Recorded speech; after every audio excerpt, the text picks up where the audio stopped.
जनाब स्पीकर, ये पहला वाकया नहीं है। इससे पहले जिला खैबर में अलमगोदर के मकाम पर सिक्योरिटी फोर्सेस की जानिब से यलगार किया गया, उसमें भी मासूम लोगों की जानें गई, मासूम लोग शहीद हुए। उसके बाद सिक्योरिटी फोर्सेस की फायरिंग से कमराबाद में मासूम लोगों पर बमबारी की गई, उन पर फायरिंग की गई। एक ही खानदान के 15 लोगों को मारा गया, जिसमें 10 लोग शहीद हुए। ये पिछले वाकयात हैं। अभी कुछ दिन पहले तिरा में लोग अपने हकूक के लिए एहतजाज कर रहे थे और उन पर एक दफ़ा फिर सिक्योरिटी फोर्सेस ने स्ट्रेट फायरिंग की थी। जनाब स्पीकर, उसमें भी जो है काफ़ी लोग शहीद हुए थे और काफ़ी जख्मी थे। कल रात एक दफ़ा फिर एक वहशी दरिंदे की तरह अपने ही लोगों पर जेट तैयारों से बमबारी की गई और मासूम लोगों को शहीद किया गया। जनाब स्पीकर, मुझे तो ये बात समझ नहीं आ रही कि ये इस रियासत की कौन सी पॉलिसी है। आया ये रियासत पख्तूनों को पाकिस्तान का हिस्सा समझते हैं या नहीं समझते? आया ये रियासत पिछले 20 सालों से पख्तूनों का खून बहा बहा कर तक रही है या नहीं रही, या इसके पीछे इनका एजेंडा कोई और है?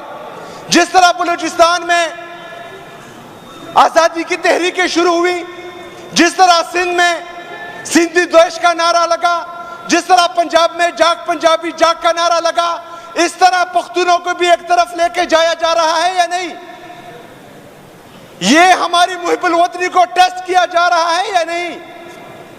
मुसलसल हम पर 20 सालों से ये जुल्म हो रहा है। 80,000 जानों से ज्यादा नजराना हम इस पाकिस्तान के लिए, पाकिस्तान के अमन के लिए पेश कर चुके हैं। उसके बाद भी जो है हम ये कुर्बानियां दे रहे हैं।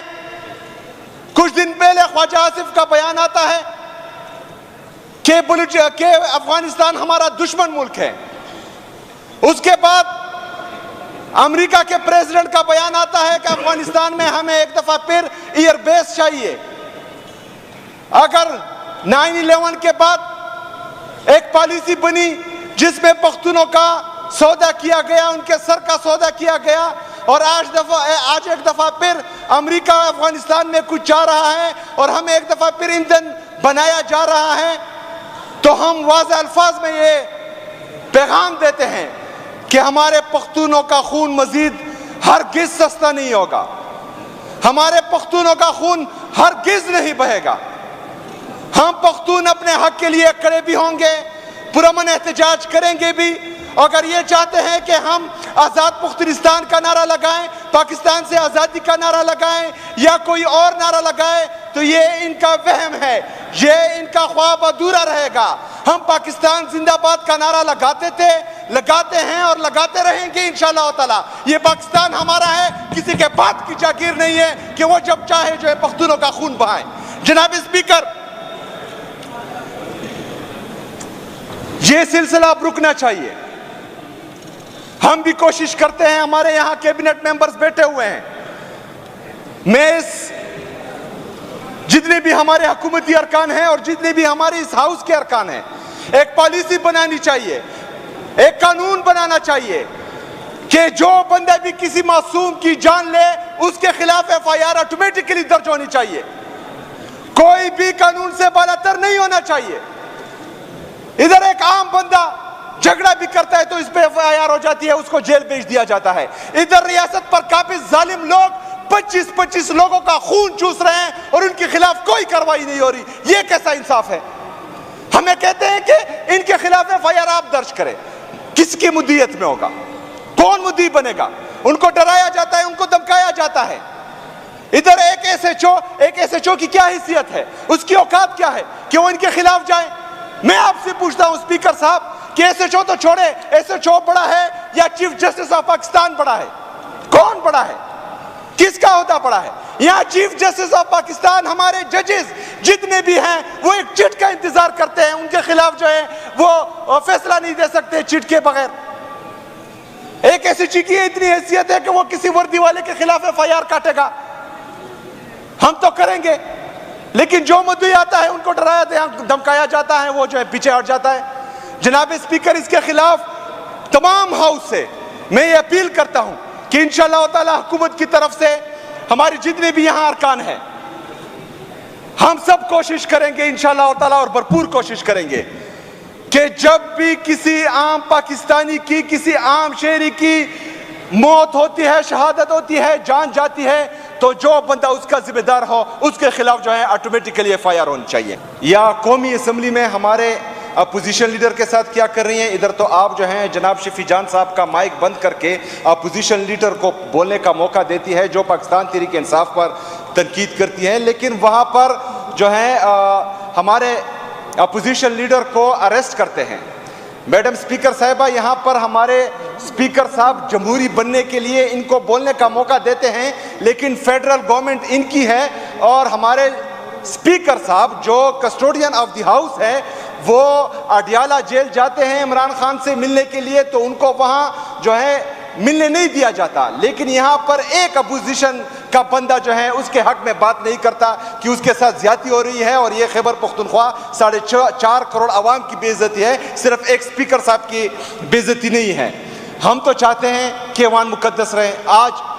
आज जो है चलो आज डिसाइड करते हैं, आप इस तरह करें, ज़र्फ दिखाएं, जो आप गलत तरीके से फॉर्म 47 के जरिए और एस्टेब्लिशमेंट के जरिए हमारी 26 रिजर्व सीट्स जो आप हत्या गए हैं, उन सब बैठे के ना स्पीकर साहब इनको बिठाएं। सुरेश कुमार साहब, ये टास वाले को बिठाएं, आपको टास वाले को बिठाएं। सुहेल आप 1 मिनट के लिए चुप हो जाए। सुरेश कुमार साहब,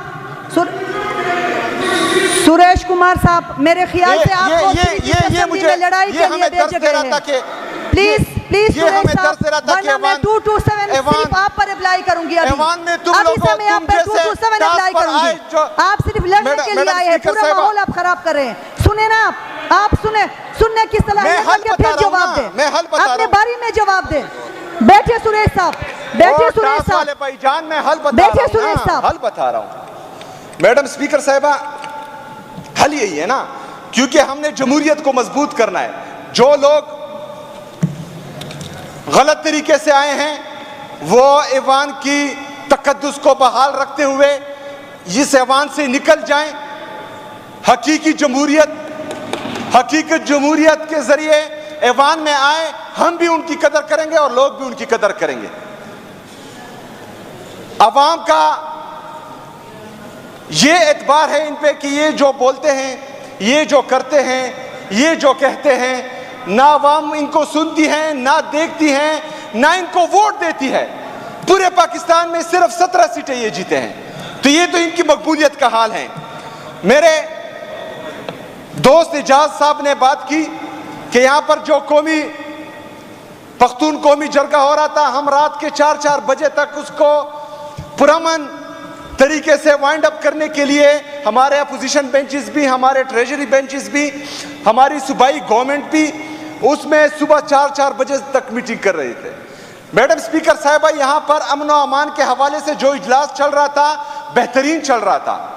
इधर आज एजाज साहब ने बात की कि उलमा, हम जितने उलमाए हक पाकिस्तान में शहीद हुए हैं, हम सब के लिए बोले भी हैं, उनके लिए आवाज़ भी उठाई है और हम चाहते भी हैं कि उनके साथ इंसाफ हो। लेकिन आप काइंडली मुझे ये बताएं कि आपके अपने अमीर मौलाना फजल रहमान साहब उनमें से कितने जनाजों पर गए? आप हमें ये बताएं कि उनमें से कितने उलमा जो हमारे शहीद हुए हैं, उलमाए हक, उन्होंने मजम्मत की है? काइंडली ये जवाब आप मुझे फिर देंगे। मैडम स्पीकर साहिबा, स्मूथ चल रहा था सब कुछ। यहाँ पर परसों बाजावर से जो हमारा अपोजिशन का MPA है वो यहाँ पर मिन्नतें कर रहा था स्पीकर साहब को कि मैंने तकरीर करनी है, मुझे आप मौका दें। उससे पहले वो 2 दफा तकरीर कर चुका था। स्पीकर साहब ने पूछा कि आपने किस हवाले से बात करनी है, तो उसने कहा कि अमन और अमान के हवाले से। स्पीकर साहब ने कहा बिल्कुल आपका हक है, मैं आपको माइक देता हूं। मैडम स्पीकर साहिबा, स्पीकर साहब ने उनको माइक दिया, उसने 10 मिनट सिर्फ और सिर्फ पाकिस्तान तहरीक इंसाफ और सूबाई गवर्नमेंट को तनकीद का निशाना बनाया। 10 मिनट बाद स्पीकर साहब ने उसको बार बार कहा कि अमन और अमान और बाजावड़ के लोगों पर बात करें, लेकिन वो नहीं कर रहा था, तो स्पीकर साहब ने उसका माइक बंद कर दिया। अभी होता क्या है, मैडम स्पीकर साहिबा बाहर जब जाता है वो हम पर भी इल्जाम लगाता है, मुझ पर भी लगाता है, शफी जान पे भी लगाता है कि इसने वहां पर बाजावड़ के लोगों के खिलाफ बात की। हमने बात की सिर्फ और सिर्फ फॉर्म 47 के जरिए जो इस ऐवान का हिस्सा बने हैं उनके बारे में हम बात कम करते हैं, लेकिन हम जो इनको लाए हैं, जो पाकिस्तान की एस्टेब्लिशमेंट है, उनके बारे में हम ज्यादा बात करते हैं। फिर भी इनको तकलीफ हो जाती है, यहां से उठ जाते हैं, हमें तनकीद का निशाना बनाते हैं। ओ भाईजान, आपके साथ हमने लड़ना ही नहीं है, आप हमारे मुकाबले में हैं ही नहीं। आपकी तमाम सियासी पार्टियों की कोई हैसियत ही नहीं है पाकिस्तान तहरीक-ए-इंसाफ के सामने।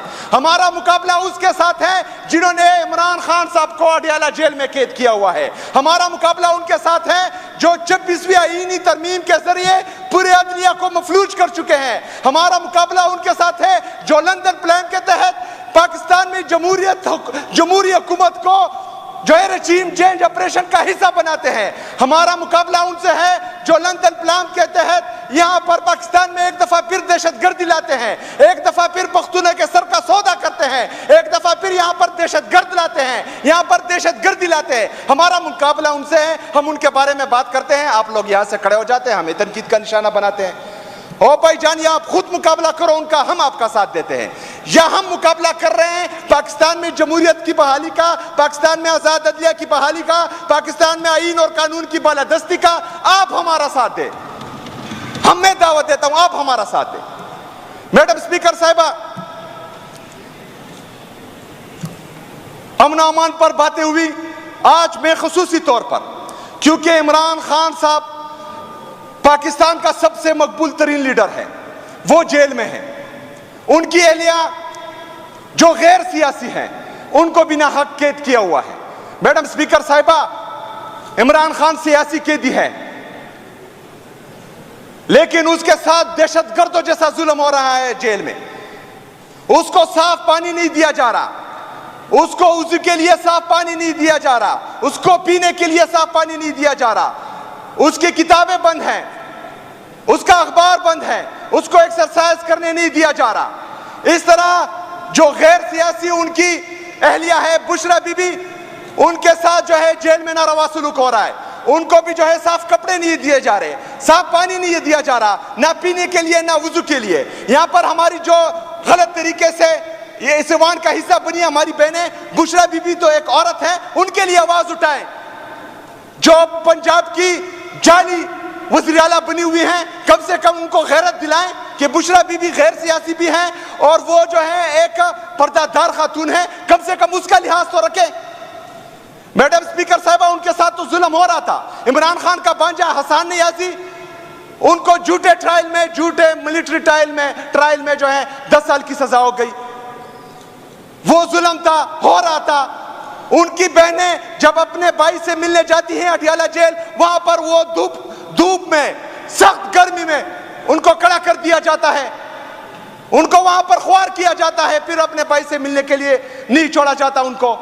उनके साथ भी जुल्म हो रहा है, बीवी के साथ उसके जुल्म हो रहा है, बांजों के साथ जुल्म हो रहा है, बहनों के साथ जुल्म हो रहा है।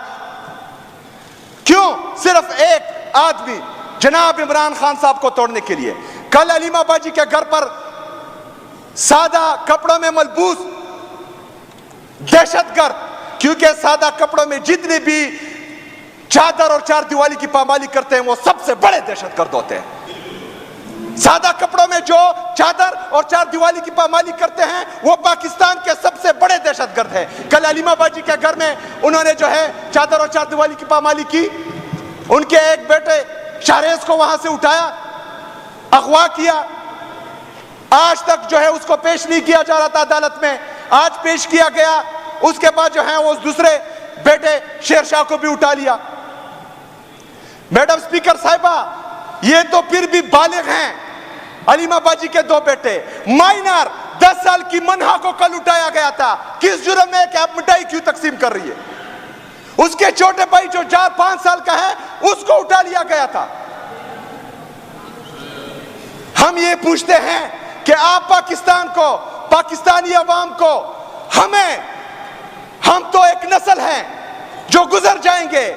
4 नस्लों को आप जो है अपना दुश्मन बना रहे हैं। किसके लिए? अपनी जाती अना के लिए, अपने बुग़्ज़ में पाकिस्तान को तबाह कर रहे हैं, पाकिस्तानी इदारों को तबाह कर रहे हैं, आईन और कानून का जनाजा निकाल रहे हैं, जमहूरियत का गला घोंट रहे हैं। उसका हिस्सा ये लोग बने हुए हैं। इधर हम बात करते हैं उनके खिलाफ, हमारी आवाज बनो, हमारा साथ दो, अपनी सियासत फिर करेंगे।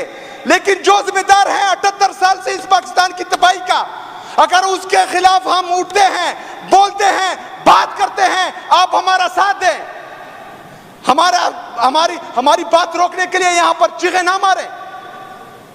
मैडम स्पीकर साहिबा, जब तक पाकिस्तान में आईन और कानून की बालादस्ती नहीं होगी, कोई जज, कोई जर्नल, कोई सियासतदान, कोई ब्यूरोक्रेट, जब आईन और कानून में सब बराबर नहीं होंगे, तब तक पाकिस्तान पे यही हालात होंगे। इसके लिए जद्दोजहद जरूरी है, इसके लिए लीडर का मुखलिस होना, ईमानदार होना जरूरी है, इसमें जो है एक लीडर का सादिक व अमीन होना जरूरी है, और वो पाकिस्तान में सिर्फ एक ही है, अब इमरान खान। इंशाअल्लाह ताला हमारी जद्दोजहद, खैबर पख्तूनख्वा में अमन अमान की बहाली, पाकिस्तान में आईन और कानून की बालादस्ती, पाकिस्तान में हकीकी जमहूरियत की बहाली, पाकिस्तान में आज़ाद अदलिया की बहाली, ये जद्दोजहद इंशाअल्लाह ताला हमारे मरते दम तक, इंशाअल्लाह बदन में आखिरी सांस होने तक ये जारी रहेगी। लेकिन यहाँ पर जो हमारे एक मेंबर ने हमारे खिलाफ बात की, तो अपनी तकरीर एक शेर पर इख्तिताम करूँगा और उसको जो है वो ये डेडिकेट करूँगा कि इतना मजबूर ना कर के बात सुनाने लग जाएं, तुझे तेरी औकात याद दिलाने लग जाएं। इतना मजबूर ना कर के बात सुनाने लग जाएं, तुझे तेरी औकात याद दिलाने लग जाएं।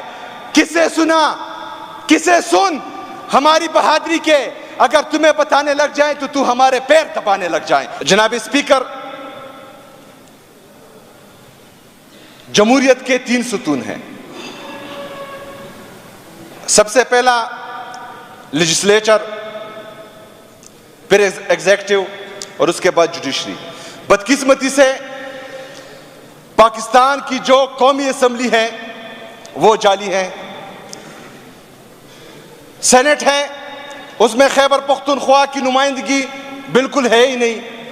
हमारे साथ हमेशा से सौतेली माँ जैसा सलूक हो रहा है और अभी भी हो रहा है। अगर एग्जीक्यूटिव की बात करें तो जिस तरह हमने बचपन में देखा था कि एक कबाड़िया होता है और वो एक तार के जरिए मैग्नेटिस को खींचता है और उसके साथ जो है कचरा और कबाड़ इकट्ठा होता है, इस तरह हमारे अर्दली ने जो है तमाम जो जितने भी कचरे हैं वो अपने एग्जीक्यूटिव या कैबिनेट में शामिल कर दिए हैं। हमारी कैबिनेट भी इस तरह है। जुडिशरी, जिसकी तरफ पूरा पाकिस्तान देख रहा था, 26वीं आईनी तरमीम से उसका भी बेड़ा गर्क कर दिया इसी जाली हुकूमत ने। बाकी दुनिया में यही है जमहूरियत के 3 सुतून। लेकिन बदकिस्मती से पाकिस्तान में एक न्यू एंट्री है जिसे एस्टेब्लिशमेंट का नाम दिया जाता है, वो भी है, वो भी इन्वॉल्व है। अच्छा, उसमें जो हमारी अभी की भर्ती हुई है या प्रमोशन हुई है या जो हमारा सिपा सालार है वो भी तकरीबन रिटायर होकर ही चीफ ऑफ आर्मी स्टाफ बना है। अगर हमारी लेजिस्लेचर का ये हाल है, एग्जीक्यूटिव का ये हाल है, जुडिशरी का ये हाल है और हमारे आर्मी का ये हाल है, तो पाकिस्तान का ये हाल होना ही होना है। यहां पर मसला ये है जनाब स्पीकर कि हमारी जो एलीट माफिया है वो पाकिस्तान में तमाम कवानीन, पाकिस्तान में तमाम पॉलिसियां, पाकिस्तान में तमाम रिफॉर्म्स सिर्फ और सिर्फ अपने आप के लिए करते हैं। यहाँ हम पर ड्रोन अटैक्स करते हैं, वहाँ अपने लिए जजीरे खरीदते हैं। यहाँ हम पर जो है दहशतगर्दी को मुसल्लत करते हैं, ये लंदन, पेरिस और न्यूयॉर्क में जो है अपने लिए फ्लैट्स खरीदते हैं। जनाब स्पीकर, इन तमाम मसलों का हल एक ही है। जो करोड़ों दिलों की धड़कन है, जिनको इन्होंने नाहक कैद किया हुआ है, वो है कैदी नंबर 804, हमारा लीडर, हमारा कायद जनाब इमरान खान साहब। उसके बगैर ना ही ये पाकिस्तान में अमन ला सकते हैं, ना पाकिस्तान की मईशत को बेहतर कर सकते हैं, क्योंकि उसको 8 फरवरी 2024 को पूरे पाकिस्तान ने वोट दिया है और वो पूरे पाकिस्तान का वजीर आजम है, वो पूरे पाकिस्तान का शहजादा है, वो पूरे पाकिस्तान की दिल की धड़कन है। जब तक वो बाहर नहीं आता इन लोगों ने इस तरह ही रुलना है। जनाब स्पीकर, ये जो हालात बनाए गए हैं, मैं आपको बताता चलूं कि ये सिर्फ और सिर्फ पाकिस्तान तहरीक इंसाफ को बदनाम करने की साजिश थी। ये सिर्फ पाकिस्तान तहरीक इंसाफ को कुचलने की साजिश थी। ये सिर्फ पाकिस्तान तहरीक इंसाफ को दबाने की साजिश थी। इसलिए पाकिस्तान में ऐसी पॉलिसियां या पाकिस्तान में ऐसी साजिशें करने लगे थे जिससे पाकिस्तान तहरीक इंसाफ को ये दबा सके। लेकिन अभी जो है हालात इनके हाथ से भी चले गए हैं। चाहे वो हमारी मौजूदा हुकूमत हो या एस्टेब्लिशमेंट हो, दोनों के हाथ में आज के हालात नहीं है पाकिस्तान, क्योंकि इनके दिमाग में करप्शन, दो नंबरी और बेगैरती के अलावा कुछ है ही नहीं। ना इनके पास पॉलिसी है पाकिस्तान को बेहतर बनाने के लिए, ना इनके पास कोई रिफॉर्म्स है पाकिस्तान में लाने के लिए, और ना ही इनके पास कोई जो है ऐसा मंसूबा है जिससे पाकिस्तान उठ सके। क्योंकि एक तो ये पढ़े लिखे नहीं है और दूसरा कोशिश भी नहीं करते। सारी उम्र इन्होंने जो किया है पाकिस्तान के साथ वो हम सबके सामने है। जनाब स्पीकर, जब तक पाकिस्तान में पॉलिटिकल स्टेबिलिटी नहीं आएगी तब तक इकोनॉमिक स्टेबिलिटी नहीं आएगी, तब तक पीस नहीं आएगा। और इसका वाहिद हल अडियाला जेल में बैठा जनाब इमरान खान साहब हैं। होश के नाखून लें, आंखें खोलें और खुदारा पाकिस्तान के साथ और पाकिस्तानियों के साथ मजीद जुल्म बंद करें।